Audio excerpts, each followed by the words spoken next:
Every now and again, we get these hypothetical matchups of a famous boxer versus a famous MMA fighter, and it always gets kind of wild. So before we had Mike Tyson versus Daniel Cormier, and now, stemming off the Joe Rogan podcast, we have Tyson Fury versus Jon Jones. And Joe Rogan's comments created a storm on social media because Joe Rogan was saying that if Jon Jones and Tyson Fury walk into a room, one man will make it out of there and it would be Jon Jones. Realistically, neither guy would make it out of there, given that if they're left in the room together, they wouldn't be fighting each other, they'd be doing something else. But a lot of people seem to think that Tyson Fury would beat Jon Jones because he's so much bigger. He actually was a street fighter before he was a boxer. He's undefeated as well and all this stuff. And Tyson Fury came out and said after, he walked it back, but he did say that he would beat Jon Jones. If they walk into a room, he would be easily the guy that would walk out of there. But then he backtracked by saying that he would beat Jon Jones in the ring and had a very different kind of tone when he addressed Jones directly, which pretty much tells you the real situation of it. Jon Jones would destroy Tyson Fury in any form of combat outside of pure boxing. If it's not a traditional boxing fight in a ring, Jon Jones is demoralizing Tyson Fury. This is true in an actual fight. This is true in MMA, Muay Thai, kickboxing. We can go to Lethwei, any version of grappling, even traditional martial arts like karate and taekwondo. You can even put together kind of what One Championship did, a hybrid fight. This time if you switch up the rounds between boxing and MMA, Jones would dominate in that too. Jon Jones would absolutely destroy Tyson Fury. Doesn't matter how big he is. It doesn't matter how good his boxing skill is. He's a boxer. Boxing is one of the most limited forms of martial arts. Even though it's a very effective martial art in most areas of combat, you need it. It's very important in all forms, right? Boxing and MMA is very important. Boxing in a real fight is very important. But when you talk about two of the best fighters in the world that are the top of their skill sets in their respective sports, the guy with more variables to the game is generally going to be the better fighter. Jon Jones here, who has good knowledge of boxing, not the greatest boxer, has amazing kicking ability, one of the best grapplers in the sport, very good wrestler, great Brazilian Jiu-Jitsu, amazing in the clinch, great Muay Thai. His ability to submit you anywhere is outstanding for a guy his size. He's athletic. He's also almost as long as Tyson Fury, which gives Fury even more problems. He's a strong guy as well. This would not be a close fight in anything other than boxing, and maybe kickboxing would be somewhat back and forth for a while. In fact, we don't have to go as far as Jon Jones. The realm of MMA fighters is a whole different playing ground, man. These guys are the best fighters in the world because they understand all forms of martial arts, and they train all of them at a pretty good level. We saw an example of this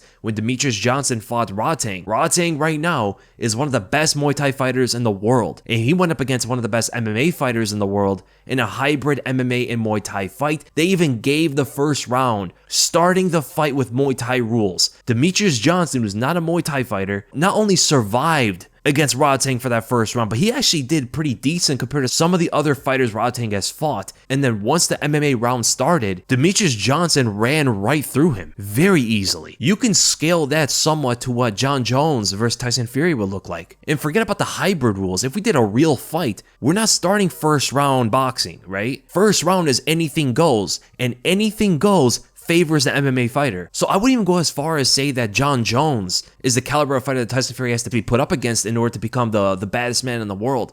Baddest man in the world, of course, is Jon Jones, with an asterisk next to Francis Ngannou's name. But I wouldn't even pick Tyson Fury as second after them, third, fourth, fifth, sixth, seventh, eighth. I would deem heavyweight kickboxers as a better candidate for baddest man of the planet before I think about Tyson Fury. I would think about wrestlers. I would think about the heavyweight Brazilian Jiu-Jitsu artists. I would be thinking about all these heavyweight fighters in these other martial arts before I think about Tyson Fury. The fact that we even think about MMA, I mean, Tyson Fury would not even be in the top 10 of the heavyweight division. When we think about guys like Gordon Ryan, what he would do to someone like Tyson Fury would be terrifying. When we think about Rico Verhoeven, the world heavyweight kickboxing champion, he would destroy Tyson Fury in a fight. When we think of Colton Schultz in wrestling, he would take Tyson Fury down with a quickness and absolutely dominate him. If we see guys like Darren Till and even smaller guys taking down Tyson Fury, imagine what 286-pound Colton Schultz would do to him. And forget about even that. Those who are just familiar with MMA, we have a top 15 rankings that would make it very difficult for even Tyson Fury to crack into. He could probably beat some of the lower level guys of the top 15, maybe. Maybe if we give him some training, but we're talking about without training as they are right now. Never mind Jon Jones. Could you even see Tyson Fury beat Alexander Romanov, who's number 14 in the rankings? Could we even see him beat Blagoy Ivanov? These two guys are great grapplers who would probably take him down very easily. He might be able to beat Chris Daukaus, maybe? And even strikers like Rosenstrike would give Fury a lot of problems. Derek Lewis is a guy that might be able to lose to Tyson Fury. We look at Marcin Tybura, Jelton Almeida versus Tyson Fury should be forbidden. Sergey Spivak, Alexander Volkov, Tai Tuivasa would be an interesting one at least because of how much of a brawler that he is, but I think he would also beat Tyson Fury considering how devastating his leg kicks are. Tom Aspinall, Curtis Blaze, Stipe, Sergey Pavlovich, Cyril Gane.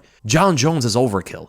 This is way too much. Now, is this to say that Tyson Fury could not learn other forms of martial arts to become a better overall fighter? No, because Tyson Fury could, right? He's a talented guy. He has a good mind for combat. He would be able to pick up on things very quickly. But as he is right now with nothing else but boxing and a couple takedown defense drills with Darren Till, a fight between him and Jon Jones would end very badly for Tyson Fury. And I would say it would even take more than a minute before Fury's done. As famous and as great and as awesome as Tyson Fury is, it would be Jon Jones' easiest fight he's ever had in his entire life. One low single or even a double leg, and that fight is over. He doesn't have to take it to the ground. He could just keep it on the feet, and he would still beat Tyson Fury in a fight. The calf kicks, the side kicks to the knees, getting to the clinch and throwing out a bunch of different kind of strikes there. He can easily trip him out there as well. And we have to take into consideration that your boxing stance and techniques change. They have to change when the opponent's throwing kicks and trying to wrestle you and all that stuff. We saw a great example of this, of how much your traditional style changes once the rule set changes. When Demetrius Johnson fought Rodtang. Rodtang came out in the first Muay Thai round like a Muay Thai fighter that he is. The second round, which was MMA, Rodtang looked like a karate fighter out there, moving more than I've ever seen him in his entire career.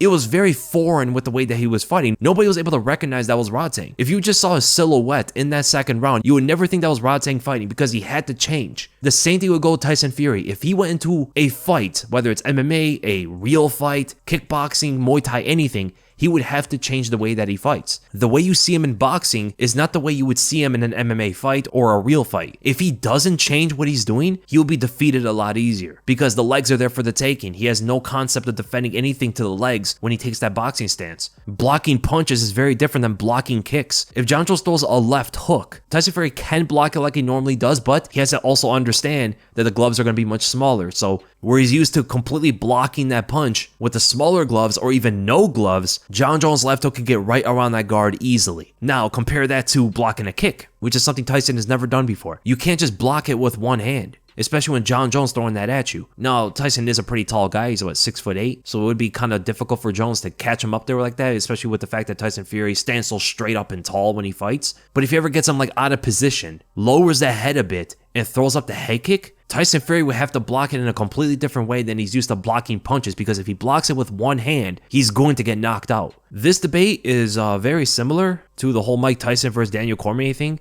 It would be just as easy for the MMA fighter. Now, in the respective sports, if we go to boxing, of course, Tyson Fury absolutely destroys Jon Jones. No problem. Mike Tyson destroys Daniel Cormier so easy. But in any other context, this completely changes. And man, I like Tyson Fury a lot, but we have to be honest.